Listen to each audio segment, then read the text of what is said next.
Hello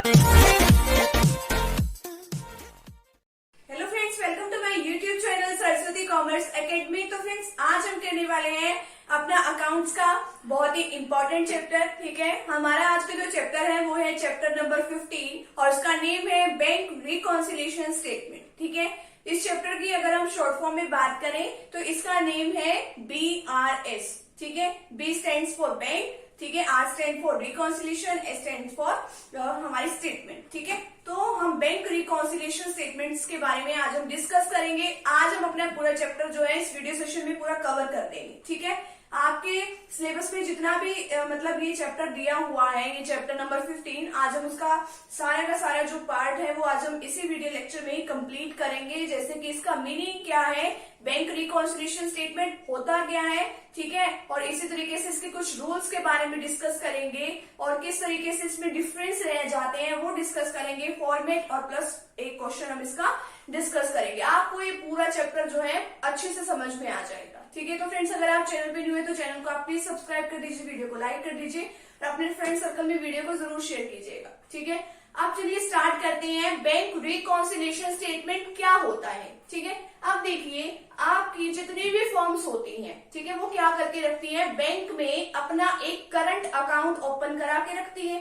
ठीक है, bank में क्या करके रखती है, कौन सा अकाउंट ओपन कराती है, करंट अकाउंट। ठीक है, करंट अकाउंट का मतलब है जितनी मर्जी उसमें ट्रांजेक्शन करा लो, वो सारी ट्रांजेक्शन उसके अंदर डेली बेसिस पे होती रहती है। ठीक है, अब हम लोग जो बैंक में जाके अपना अकाउंट ओपन करा के आते हैं वो तो होता है सेविंग अकाउंट। ठीक है, बट जो कोई बिजनेस होता है वो बैंक में कौन सा अकाउंट ओपन करा के आते हैं, करंट अकाउंट। क्यों ओपन करा के आते हैं, वो इसीलिए ओपन करा के आते हैं कि उसके अंदर चाहे हम एक दिन में या ठीक है या कितने ही दिनों में कितने ही ट्रांजेक्शन कर ले, उससे कोई इफेक्ट नहीं पड़ता। ठीक है, करंट का मतलब यही होता है कि बहुत सारी ट्रांजेक्शन का आना और बहुत सारी ट्रांजेक्शन यहाँ से होना। ठीक है, यानी कि कैश आती भी रहती है बिजनेस की, जाती भी रहती है, तो ये सब हमारे करंट अकाउंट में होता है। ठीक है, ये आपको पता चला कि अब बैंक में क्या करा के रखती है, फर्म कह लो या बिजनेस कह लो, अपना अकाउंट ओपन करा के रखती है, जिसको हम कहते हैं कि हमारा करंट अकाउंट है ये बैंक में। ठीक है,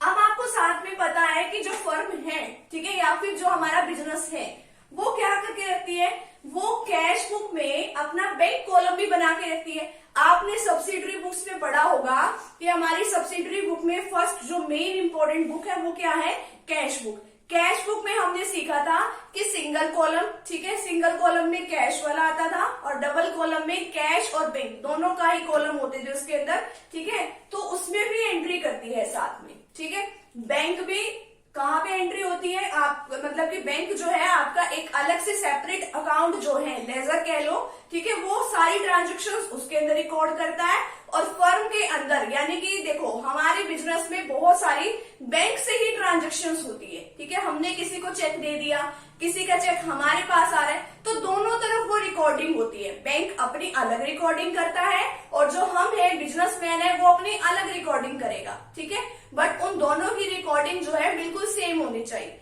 अब देखो, बैंक कहाँ रिकॉर्ड करेगा, बैंक तो रिकॉर्ड करेगा एक मतलब अपनी जो जितनी भी ट्रांजेक्शन्स हमने करी वो रिकॉर्ड करेगा पासबुक में। आपने पासबुक देखी भी होगी, ठीक है, बैंक की पासबुक कि इसमें ये वाली ट्रांजेक्शन इस दिन हुई, इस दिन हमारे पास ये कैश आया, इस दिन हमें इंटरेस्ट मिला। ठीक है, ये सब उसके अंदर रिकॉर्ड होता है पासबुक के अंदर। ठीक है, और जो हमारी फर्म है वो कहाँ पे रिकॉर्ड करती है, वो रिकॉर्ड करती है हमारी कैश बुक में, बैंक कॉलम में। अब देखो इसमें क्या फर्क होता है। अब देखो कि कई बार इसमें क्या होता है, कुछ गड़बड़ भी हो जाती है, कई बार हमारा बैलेंस जो है वो मैच नहीं करता। ठीक है, हम उसको मैच कराने के लिए उसको क्या करते हैं, रिकॉन्साइल करते हैं। ठीक है, कि इन दोनों का टोटल जो है हमेशा इक्वल आना चाहिए। किस किस का टोटल इक्वल आना चाहिए, कैश बुक का टोटल हमेशा पासबुक के टोटल के इक्वल आना चाहिए। ठीक है, अब देखो इसमें कुछ इंपॉर्टेंट रूल है कैश बुक के और पासबुक के, ये भी आपके इंट्रोडक्शन में ही है। अब देखिए क्या रूल है, जब आप कैश बुक बनाते हो बैंक का कॉलम, ठीक है, जब आपके बिजनेस में कोई भी मान लो चेक मतलब दे रहा है आपको, ठीक है, किसी कस्टमर ने आपके पास चेक भेजा या कहीं से भी आपके पास कैश या बैंक आ रहा है, बैंक का मतलब है कि आपके पास बैंक में पैसे आ रहे हैं, बैंक नहीं आ रहा चल के।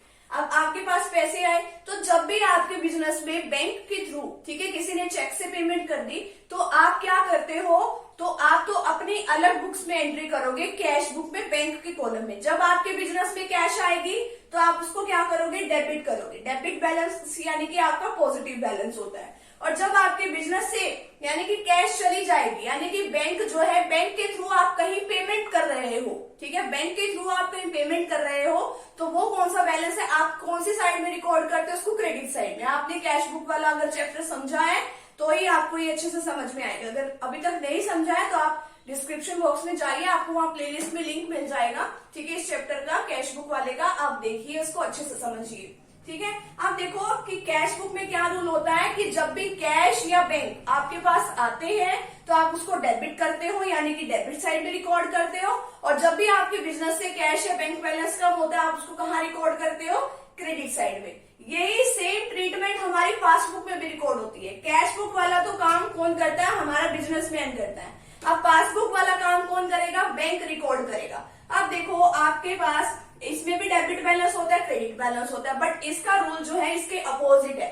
देखो, जब भी आपके बैंक में पैसे आते हैं तो आपके मतलब कि आपके मोबाइल पे एक मैसेज आता है ना कि आपका बैंक इतने रुपए से क्रेडिट हो गया, your account has been credited for some rupees. जितना भी मतलब आपके पास पैसा आया तो क्रेडिट होता है आपके पास। यानी कि जब आपके बैंक में पैसे जाते हैं तो आपका बैंक क्या करता है, आपके बैंक अकाउंट को क्रेडिट कर देता है, ठीक है। और जब भी आप पैसे निकलवाते हो या किसी की ऑनलाइन पेमेंट करते हो तो आपके बैंक से एक मैसेज आता है कि आपका अकाउंट इतने रुपए से डेबिट हो गया, ठीक है। तो वो डेबिट में वो ट्रांजेक्शन दिखता है, ठीक है। अगर अभी तक ये भी नहीं समझ में आया ना तो आप आपके पास कोई पासबुक होगी अपनी, ठीक है, आप उसको खोल के देखिए। जब भी आप पैसे जमा करा के आओगे आपका अकाउंट क्रेडिट होता है, क्रेडिट साइड में अमाउंट लिखी होगी, ठीक है। और जब भी आप पैसे निकलवाते हो तो आपके डेबिट साइड में अमाउंट लिखी होगी, ठीक है। तो ये कैश बुक का और पासबुक का अपोजिट रूल होता है। कैश बुक में डेबिट बैलेंस हम पॉजिटिव मानते हैं और क्रेडिट बैलेंस हम नेगेटिव मानते हैं। और पासबुक में डेबिट बैलेंस नेगेटिव, क्योंकि पैसे निकलवाते हैं तब डेबिट होता है और पैसे आते हैं तो क्रेडिट होता है, ठीक है। इतनी सी बात समझ में आई। नेक्स्ट आपकी बुक में क्या दे रखा है, हर एक सिचुएशन में हम किसको प्रेफर करते हैं, पासबुक को। कैश बुक में तो क्या होता है कि कोई ट्रांजेक्शन हम लिखने से छूट भी जाए, ठीक है, कि हमारे पास इतने पैसे आए, इतने पैसे गए, ठीक है, बैंक से, बैंक की जो भी हमारी स्टेटमेंट्स होती है, तो हम किसको प्रेफर करते हैं, पासबुक को। पासबुक कौन मेंटेन करता है, हमारा बैंक मेंटेन करता है, वो कोई भी ट्रांजेक्शन नहीं छोड़ता, ठीक है। कैश बुक हमेशा पासबुक के इक्वल होनी चाहिए। आप देखिए इसमें क्या बता रखा है, कैश बुक है, ये पासबुक है, ठीक है। इसके अंदर देखिए ये 10,000 की है, ये भी 10,000 की है, ठीक है। अब हमने प्रेफर किसको करना है, इसको, ठीक है, पासबुक को। अब पासबुक कौन मेंटेन करता है, बैंक। अब देखो इसमें ना क्या आ गया, किसी कस्टमर ने मान लो डायरेक्ट क्या कर दिया, बैंक में जाके पैसे जमा करा दिए, ठीक है, कोई पेमेंट कर दी थी, बट हमें तो नहीं पता कि उसने किसी कस्टमर ने जाके बैंक में पैसे जमा करा दिए। अब पासबुक वाले तो यानी कि बैंक वाले तो अपनी एंट्री कर देंगे, ठीक है। तो पहले तो हमारे पास 10,000 थे, अब 2,000 से हमारा बैंक बैलेंस और बढ़ गया, ठीक है, कितने हो गए, 12,000। बट हमने तो यहाँ पे तो देखो, इसने तो पासबुक वाले ने यानी कि जो बैंक वाले ने आपका अकाउंट क्रेडिट कर दिया, ठीक है, आपकी यहाँ तो एंट्री हो गई। बट आपने कैश बुक में डेबिट साइड में तो रिकॉर्ड किया ही नहीं, क्योंकि आपको पता ही नहीं कि आपके किसी कस्टमर ने पैसे आपके जमा करा दिए, ठीक है, तो आपने रिकॉर्ड उसको नहीं किया, ठीक है। तो आपको क्या करना पड़ेगा, आपको पासबुक के बैलेंस से इसको मैच करना पड़ेगा। तो आप 2,000 से और एंट्री करोगे तो आपको इसके बैलेंस के इक्वल लाना पड़ेगा, ये 12,000, ठीक है। तो यानी कि हमेशा पासबुक के इक्वल लेके चलना है। और इसी के साथ अगर मान लो ये तो पासबुक है हमारी, ठीक है, ये हमारी पासबुक है और ये हमारी कैश बुक है। अगर मान लो कि इसमें से 200 रुपीज, ठीक है, बैंक ने किसके काट लिए, आपके किसी इंटरेस्ट के काट लिए, ठीक है, तो कितने रह गए, 9,800, ठीक है। अब आपको क्या पता चलेगा कि बैंक वाले ने इंटरेस्ट काट लिया है, क्या कर दिया, तो आपको क्या करना पड़ेगा, इस बैलेंस के इक्वल लाना पड़ेगा। तो आप यहां से भी 200 को लेस कर दोगे, यानी कि पासबुक के बैलेंस के इक्वल लाओगे, ठीक है। चाहे बैंक आपका कम करे पैसे या आपके पैसे ज्यादा करे, तो आपको उसी के इक्वल लेके चलना है पासबुक के। नेक्स्ट है, if question starts from balance as on cash book. अगर मान लो क्वेश्चन जो है कैश बुक के बैलेंस से स्टार्ट होता है तो क्वेश्चन खत्म कहां पे होगा, it will be ending on balance as per passbook. तो वो पासबुक पे जाके खत्म होगा, पासबुक के बैलेंस से, ठीक है। अब देखो कैश बुक में तो मान लो हुई 10 ट्रांजेक्शन। अब हमारे अकॉर्डिंग कैश बुक के बैंक बैलेंस में बैंक का जो कॉलम है उसमें 10 ट्रांजेक्शन हुई है। 10 ट्रांजेक्शन कैसे हुई? मान लो हमारे पास 6 बार इनफ्लो हुआ, ठीक है, 6 टाइम इनफ्लो हुआ, यानी कि 6 टाइम हमारे बिजनेस में कैश आई है बैंक के थ्रू, ठीक है, और 4 टाइम हमने किसी की पेमेंट कर दी, ठीक है। आप देखो बैंक में जाओगे आप, बैंक जो है साथ साथ में आपकी पीरियोडिकल बेसिस पे यानी कि थोड़े थोड़े टाइम के बेसिस पे आपकी एंट्री करके दे देता है वो तो, ठीक है। अब आप देखोगे कि वहां तो 11 ट्रांजेक्शन हो रही है। अब आपका दिमाग तो फिर से चकरा जाएगा। क्यों? क्योंकि आप तो देखोगे हमने तो 10 ट्रांजेक्शन रिकॉर्ड कर रखी है, अब ये 11 कहां से होगी? फिर आप दोबारा उसको चेक करोगे, आपको पता चलेगा कि अच्छा 7 टाइम इनफ्लो हो गई। कैसे हो गई? कि किसी कस्टमर ने आके पैसे जमा करा दिए या कोई इंटरेस्ट दे दिया या कहीं से आपको और इंटरेस्ट रिसीव हो रहा है, डिविडेंड रिसीव हो रहा है, तो यहाँ से इस तरीके से आपके पास पैसे आ गए, ठीक है। आपने तो रिकॉर्ड ही नहीं किया और 4 टाइम आपके पास आउटफ्लो ही है, तो ठीक है, ठीक है। तो आपको यानी कि यहाँ पर फिर से कैश बुक में वो ट्रांजेक्शन रिकॉर्ड करनी पड़ेगी। हमेशा आपको पासबुक के साथ चलना पड़ेगा, ठीक है। ये है आपका एक इंट्रोडक्शन बैंक रिकॉन्सिलेशन का। अब नेक्स्ट देखिए इसमें क्या आता है, causes of differences in the cash book and passbook balance. अब कैश बुक और पासबुक हमेशा इक्वल होना चाहिए, बट इसके क्या क्या रीजंस है कि इन दोनों में यानी कि डिफरेंसेस आ जाते हैं। इसके 2 टाइप्स के बेस के डिफरेंसेस दे रखे हैं कि 2 टाइप से हो सकते हैं।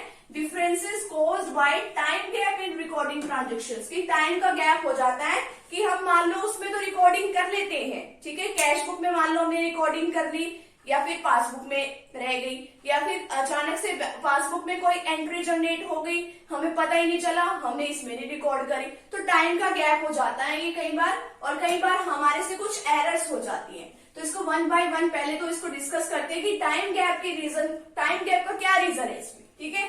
ये आपके प्रैक्टिकल क्वेश्चन में भी यही फॉर्मेट आने वाला है।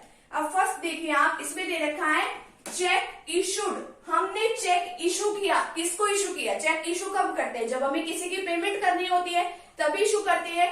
Check issued but not yet presented for payment in cash. हमने तो चेक इशू कर दिया, अब जिस सामने वाले पर्सन को हमने कैश मतलब कि चेक इशू किया है उसने तो जाके बैंक में प्रेजेंट ही नहीं किया वो चेक। अब जब तक हम बैंक में जाके उसको पेमेंट के लिए कहेंगे ही नहीं कि हमारे इसमें से पेमेंट कर दो, अब बैंक वाले कोई उनको सपने तो नहीं आएंगे कि वो आपका बैंक बैलेंस कम कर देंगे, वो तो नहीं करेंगे। आप तो मान लो किसी ने आपने किसी को 2000 रुपीज की पेमेंट करनी है, ठीक है, कैश बुक है ये आपकी पासबुक है, आपके कैश बुक में भी बैंक बैलेंस में 10,000 है क्योंकि सेम बैलेंस होता है ना, और पासबुक में भी आपके 10,000 है। आपने इशू कर दिया, क्या किया? इशू, चेक इशू कर दिया। आपने तो इसके डेबिट बैलेंस में यानी कि जो भी आपका कैश बुक है आपने तो कम कर दिए पैसे, यानी कि क्रेडिट साइड में आपने तो एंट्री कर दी, ठीक है, क्योंकि इसमें क्या रूल है कि कैश बुक का क्या रूल होता है कि आप उसके क्रेडिट साइड में एंट्री कब करते हो? नेगेटिव, यानी कि लेस करने के लिए पैसे। आपने तो क्रेडिट साइड में इसकी एंट्री कर दी, कितने हो गए? 8,000। अब जब उसने पर्सन कोई गया ही नहीं, मान लो कोई ए पर्सन था, उसने क्या किया? बी पर्सन को क्या दिया? चेक इशू किया। अब जो बी पर्सन है वो चेक लेने के लिए गया ही नहीं, ठीक है, उसने बैंक में प्रेजेंट ही नहीं किया। तो अब उसने जब बैंक में प्रेजेंट ही नहीं किया वो चेक, तो बैंक वाले आपके पैसे क्यों कम करेंगे, ठीक है। तो जब तक आपके बैंक बैलेंस में पैसे कम ही नहीं होंगे तब आपका बैलेंस जो है फिर से गड़बड़ा जाएगा, ठीक है। अब देखो यहाँ से तो आपने 2000 रुपीज को लेस कर दिया, 8000 कर दिया, बट यहाँ पे तो कुछ बैलेंस हुआ ही नहीं। अब आप इस बैलेंस को फिर से मैच करोगे, ठीक है, अब आप इस बैलेंस को फिर से मैच करोगे। यहाँ पे जो आपने 2000 रुपीज जो है, यहाँ पे जो आपका 8000 आया था, फिर से आपको ये 2000 रुपीज यहाँ पे ऐड करने पड़ेंगे, ठीक है। तो आपको फिर से बैलेंस ये पासबुक के बैलेंस के इक्वल लाना पड़ेगा 10,000 के, ठीक है। आपने चेक इशू कर दिया बट बैंक में अभी तक प्रेजेंट नहीं हुआ ये पेमेंट के लिए, यानी कि किसी ने दिया नहीं है अभी तक बैंक में, ठीक है। सेकंड हमारे पास आता है cheque paid into bank for collection. अब मान लो किसी से हमारे पास चेक आया या कोई ड्राफ्ट आया, ठीक है, कुछ भी आया, हमने कह दिया कि बैंक में कि कलेक्शन के लिए भेज दिया, but not yet credited bye the bank. Bank ने अभी तक क्रेडिट नहीं किया। बैंक में जब भी आपके पास पैसे आ जाते हैं तो आपके पास क्या मैसेज आता है कि अकाउंट क्रेडिट हो गया, बट बैंक ने अभी तक इसको क्रेडिट नहीं किया, यानी कि अभी तक बैंक वाले ने इसको एक्सेप्ट नहीं किया है। तो जब आपको तो ये पता चल गया कि किसी कस्टमर ने आपके पास पैसे सेंड कर दिए बैंक में, तो आपने तो फटाफट से क्या किया, ये रूल अप्लाई किया कैश बुक वाला, इसकी डेबिट साइड भी आपने एंट्री कर दी, ठीक है। बट पासबुक में तो कोई एंट्री हुई ही नहीं, ठीक है, पासबुक में तो कोई एंट्री नहीं हुई ना, ठीक है। मान लो यहाँ पे 10,000 रुपीज थे आपके पास, दोनों साइड्स में 10,000 यहाँ थे, 10,000 यहाँ पर भी थे। ये कैश बुक है हमारी और ये हमारी है पासबुक, दोनों साइड में आपके 10,000 रुपीज थे, ठीक है। अब देखो यहाँ पे आपने तो पेमेंट आ गई, मान लो आपने तो क्या एंट्री कर दी, 2,000 से और एंट्री कर दी 12,000।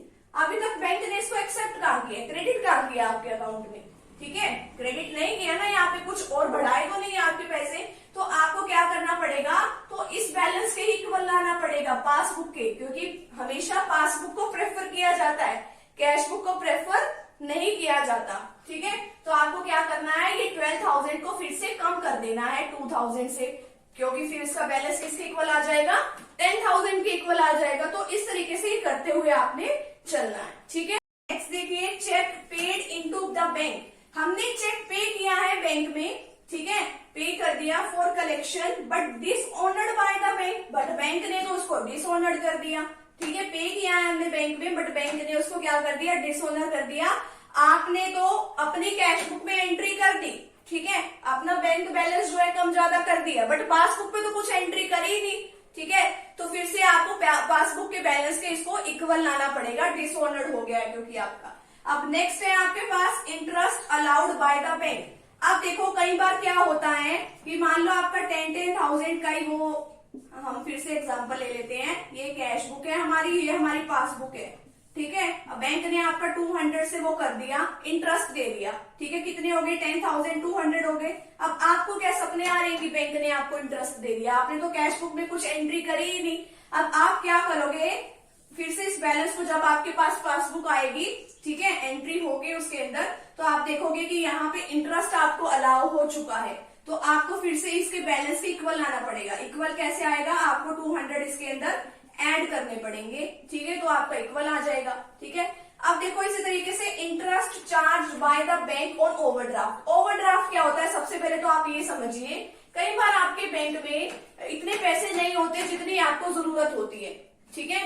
तो बैंक क्या करता है, अपने रेगुलर कस्टमर को ओवरड्राफ्ट की फैसिलिटी, यानी कि जितने पैसे चाहिए होते हैं आपको उतने पैसे वो दे देता है। मान लो आपको आपके बैंक अकाउंट में ओनली 10,000 रुपीज है, आपको 12,000 रुपीज की जरूरत है, तो बैंक क्या करेगा, आपको 2,000 रुपीज की फैसिलिटी दे देगा। तो 2,000 क्या है आपके ओवरड्राफ्ट, यानी कि जितने पैसे आपको जरूरत है उससे ज्यादा जो है बैंक आपको प्रोवाइड कर देता है, ठीक है। अब देखो बैंक ने वो प्रोवाइड तो कर दिया, बट बैंक उसके ऊपर क्या लेगा, इंटरेस्ट लेगा।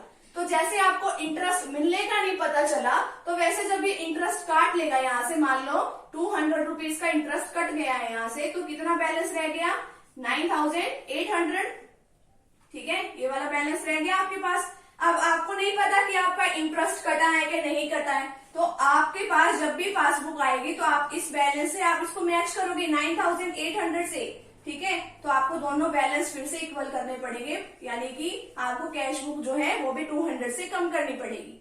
नेक्स्ट है bank charges and commission charge by the bank. Bank किसी बात के चार्जेस भी काट लेता है, मान लो एटीएम के चार्जेस काट लिए तो भी आपको नहीं पता चलेगा।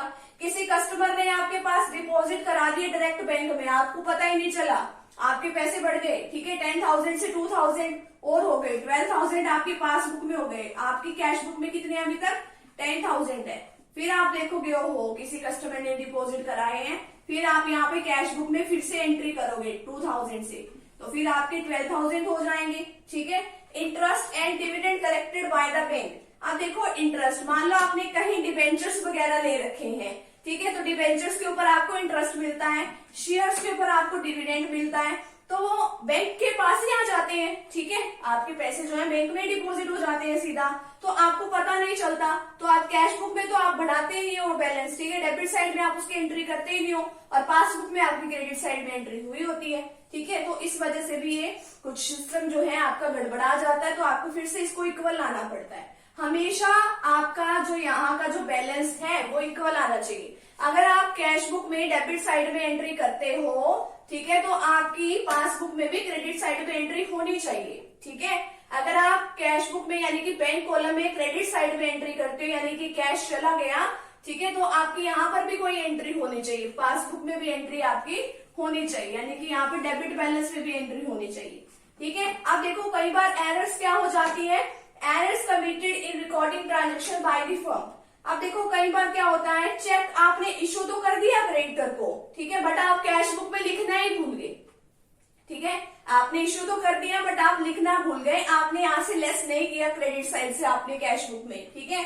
और कई बार क्या होता है कि चेक डिपॉजिट करा दिया बैंक में, आप फिर लिखना भूल गए, ठीक है। तो यहाँ पे कुछ ट्रांजेक्शंस है कि आपके कुछ कॉजेस दिए हुए हैं इसके कि आपका कैश बुक और बैंक बैलेंस जो है आपका मैच नहीं करता, ठीक है। तो अब हम डिस्कस करने वाले हैं कि इसका फॉर्मेट क्या है और एक प्रैक्टिकल क्वेश्चन भी हम इसका डिस्कस कर लेते हैं। देखिए अब ये है इसका format of bank reconciliation statement, ठीक है, बहुत ही इजी फॉर्मेट है, मेरे ख्याल से सबसे इजी इसी का फॉर्मेट रहने वाला है। Bank reconciliation statement as on, ठीक है, यहाँ पे हम पर्टिकुलर्स लिखते हैं, ठीक है, यहाँ पे हम प्लस आइटम्स लिखते हैं, यहाँ पे हम माइनस के आइटम्स लिखते हैं, दैट्स इट, ये हमारा फॉर्मेट रहेगा, ठीक है। अब देखो आपको पता है कि जो कैश बुक होती है, कैश बुक का कौन सा बैलेंस, यानी कि जो हमारा बैंक का कॉलम होता है, हम उसकी बात करेंगे यहाँ पे, ठीक है। अब आपको पता है कि कैश बुक में जब भी कैश आती है या मतलब बैंक के थ्रू आए, ठीक है, बैंक मतलब कि आपका बैंक बैलेंस बढ़ गया तो उसको आप बोलते हो डेबिट बैलेंस, ठीक है। और देखो जब भी आपके पास से मान लो बैंक से आपने कुछ पेमेंट कर दी तो आप कैश बुक के बैंक कॉलम में क्या एंट्री करते हो, तो आप क्रेडिट साइड में एंट्री करते हो, ठीक है। अब ये है आपकी पासबुक, पासबुक में क्या होता है, पासबुक में जो भी आपका डेबिट बैलेंस होता है एक आपका क्रेडिट बैलेंस होता है, जब भी आप पैसे जमा करा के आते हो ना बैंक में तब आपका क्रेडिट बैलेंस है, ठीक है, तो आपके क्रेडिट बैलेंस से मैसेज आता है, ठीक है, तो आप उसको कौन सा बोलोगे, पॉजिटिव बैलेंस है, और डेबिट बैलेंस उसका कौन सा होता है, जब भी आप पैसे निकलवाते हो तो वो नेगेटिव बैलेंस है, ठीक है। तो आपको ये ध्यान में रखना होता है, आपको हमेशा जो कैश बुक है वो हमेशा आपको पासबुक के इक्वल करनी होती है, ठीक है, पासबुक जो है मोस्ट इंपोर्टेंट चीज है आपके पास, ठीक है। तो ये बात है इसमें। अब देखिए ये बैलेंस जो है, सबसे पहले जो बैलेंस जो है कहीं से भी स्टार्ट हो सकता है, अगर कोई बात मेंशन ना की हो, कैश बुक के बारे में बोल रखा हो तो आप उसको डेबिट बैलेंस एज्यूम करोगे। डेबिट बैलेंस जो होता है वो अच्छा माना जाता है कैश का, ठीक है, क्यों, क्योंकि जब भी आपके बिजनेस में कोई भी कैश आती है, ठीक है, जब बैंक के थ्रू आए, बैंक के थ्रू जब भी कैश आती है तो उसको अच्छा माना जाता है ना, तो आप उसको डेबिट साइड में रिकॉर्ड करते हो, ठीक है। क्रेडिट बैलेंस का तो मतलब होता है कि आपने पैसे निकलवा लिए, डेबिट बैलेंस आपका फेवरेबल बैलेंस होता है, ठीक है, क्रेडिट बैलेंस जो है अनफेवरेबल बैलेंस होता है एज पर कैश बुक। अब देखो जब डेबिट बैलेंस है तो आप उसको कहाँ रिकॉर्ड करोगे, प्लस साइड में रिकॉर्ड करोगे, ठीक है, यानी कि आपके पास पैसे हैं, बड़े हैं, सफिशिएंट है। अब देखो नेक्स्ट सबसे पहले आप ऐड वाली आइटम्स करोगे, ठीक है, ऐड क्या करोगे, देखो चेक इशू करा है आपने किसी कस्टमर को, ठीक है, मान लो आपने कोई पर्सन ए है, आपने उसको, आप ए पर्सन हो, आपने बी पर्सन को चेक इशू कर दिया, ठीक है। अब आपने तो क्या कर दिया, अपनी कैश बुक में, जो आपकी कैश बुक है बैंक का कॉलम जो है, आपने उसमें क्या कर दिया, वहां से पैसे लेस कर दिए, ठीक है। मान लो आपके पास 10,000 रुपीज थे, यहाँ पे भी आपके पास पासबुक में भी 10,000 है, आपने क्या किया, जो आपका यहाँ से क्रेडिट बैलेंस होता है ना बैंक का, ठीक है, जो आपकी कैश बुक में आप मेंटेन करते हो वो आपका नेगेटिव बैलेंस होता है, ठीक है, यानी कि आपने पैसे उसमें से निकाल दिए, 2,000 रुपीज आपने यहाँ पे कम कर दिए, यहाँ पे फिर कितना बैलेंस आ गया, 8,000। अब जो बी पर्सन था वो बड़ा आलसी यानी लेजी किस्म का पर्सन था, वो बैंक में गया ही नहीं अपनी पेमेंट लेने के लिए, ठीक है। अब बैंक को क्या सपने आ रहे हैं कि वो बी पर्सन जो आएगा यहाँ से आपको बैंक बैलेंस कम करना है, ठीक है, वो गया ही नहीं, ठीक है। थोड़े टाइम पीरियड के बाद आपको पासबुक और कैश बुक दोनों मिलानी होती है, तो आप क्या करोगे, आपको फिर से इसी बैलेंस के इक्वल लेके आना पड़ेगा।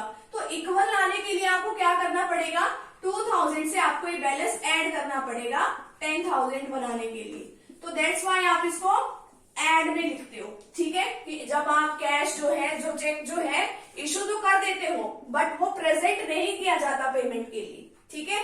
सेकंड है interest allowed by bank not recorded in cash book, जब भी बैंक कोई इंटरेस्ट अलाउ कर देता है, ठीक है, मान लो आप देखिए यहीं पे इसी का बैलेंस ले लेते हैं, यहाँ पे आपने क्या किया, ये आपकी कैश बुक है, ये आपकी क्या है, पासबुक है, ठीक है। बैंक ने आपको 200 रुपीज का इंटरेस्ट दे दिया, क्रेडिट बैलेंस में आपकी तो पासबुक ने एंट्री कर दी, देखो, ठीक है। तो कितना बैलेंस हो गया, 10,200। अब आपको पता ही नहीं कि कैश बुक में आपका मतलब कि वहां से पासबुक में आपका इंटरेस्ट लगा है, ठीक है। जब भी आपको पता चलेगा तो आपको इस बैलेंस के इक्वल लाने के लिए 200 और ऐड करने पड़ेंगे। तो 10,200 लाने के लिए आपको फिर ऐड करना पड़ेगा। तो ये भी आइटम इसलिए हम ऐड में लिखते हैं, ठीक है। नेक्स्ट है amount directly deposit by the customer in our bank account. कोई कस्टमर जो है क्या करता है, डायरेक्टली बैंक में डिपॉजिट कर देता है पैसे, ठीक है। मान लो किसी कस्टमर ने 2,000 रुपीज जो है डिपॉजिट कर दिए बैंक में, तो फिर से वही काम, यहाँ तो 12,000 हो गए, ठीक है। बैंक ने क्रेडिट में एंट्री कर दी, बट आपने तो अपने यहाँ में डेबिट में कोई एंट्री करी ही नहीं, फिर आप बाद में एंट्री करोगे 2,000 से, तो फिर कितने हो जाएंगे आपके पास भी ये 12,000, ठीक है। तो इसलिए ये भी आपको ऐड करना पड़ता है, ठीक है।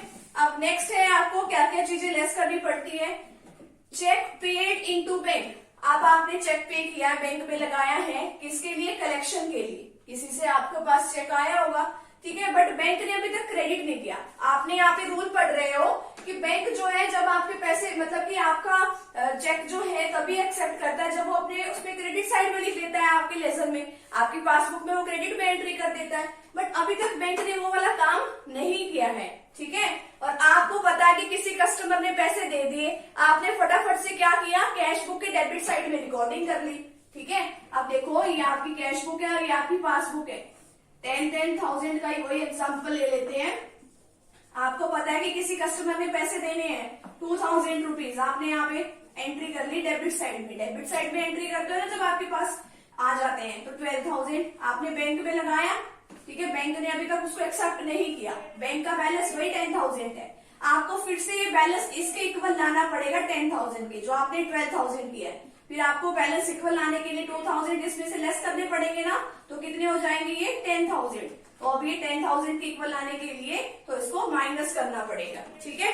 इसी तरीके से चेक आपने पे किया बैंक में कलेक्शन के लिए, बट चेक जो है बैंक में जाके डिसऑनर्ड हो गया, यानी कि बैंक ने उसको एक्सेप्ट नहीं किया, किसी रीजन से वो डिसऑनर हो गया। डिसऑनर वगैरह का चैप्टर जो है हमारा भी आगे आने वाला है, 18 चैप्टर में हम डिसऑनर के बारे में भी डिस्कस करेंगे। नेक्स्ट है direct payment made by the bank. अब बैंक ने किसी कस्टमर के कहने पे, जैसे आपके आ भी जाते हैं बैंक में, वैसे ही बैंक जो है टाइम टू टाइम किसी की पेमेंट भी कर देता है। मान लो कि किसी की पेमेंट करनी थी तो उसने कर दी, ठीक है। अब देखो आपको नहीं पता, 2,000 का आपका एग्जाम्पल ले लेते हैं हम। मान लो अब यहाँ पे 2,000 की मान लो किसी कस्टमर की पेमेंट कर दी बैंक ने, ठीक है। आपका बैंक बैलेंस क्या कर दिया, डेबिट कर दिया, कितने हो गए 8,000, ठीक है। आपका तो कैश बुक का तो बैलेंस कितना पड़ा है 10,000। अब आपको ये बैलेंस इसके इक्वल लाना है। आपको पता है कि पासबुक को प्रेफर किया जाता है, तो आपको 2,000 रुपीज यहाँ से भी लेस करने पड़ेंगे, तभी तो 8,000 आएगा, तो इसलिए इसको भी लेस कर दिया जाता है, ठीक है। अब नेक्स्ट देखो, इसमें क्या है, बैंक चार्जेस भी कट जाते हैं, कई बार कमीशन भी चार्ज कर दिया जाता है, तो इसलिए भी ये कट हो जाता है। तो फिर आपको इक्वल करने के लिए इसको लेस करना पड़ता है। फिर आप इन दोनों का क्या कर देते हो, टोटल कर देते हो, ठीक है। टोटल कर दिया, ठीक है। मान लो आपका क्या आया, क्रेडिट बैलेंस आया बैंक का। अब देखो आपका बैलेंस जो स्टार्ट का कहाँ से हुआ था, कैश बुक से। तो मैंने आपको बताया था पासबुक पे जाके आपका एंड होएगा क्रेडिट बैलेंस है। क्रेडिट बैलेंस जो है पासबुक का, वो क्या माना जाता है, फेवरेबल माना जाता है। तो आप इसको क्या कर दोगे, एंट्री कर दोगे यहाँ पे प्लस साइड में, ठीक है। तो ये होता है आपका प्लस आइटम्स, ठीक है। और ये इस तरीके से आपका बैंक रिकॉन्सिलिएशन स्टेटमेंट जो है वो आपका तैयार हो जाता है, ठीक है। तो हम अब क्या करने वाले हैं, हम इसका करने वाले हैं एक प्रैक्टिकल क्वेश्चन। वो भी हम छोटा सा एक इजी सा प्रैक्टिकल क्वेश्चन लेंगे और वो डिस्कस करते हैं। तो चलिए अब स्टार्ट करते हैं एक प्रैक्टिकल क्वेश्चन। अब देखते हैं हम अपने एक practical question bank reconciliation statement का। हमें देखिए स्टेटमेंट क्या दे रखी है, ऑन 31 मार्च 2017 बैंक बैलेंस दे रखा है हमें राजेश चौहान का।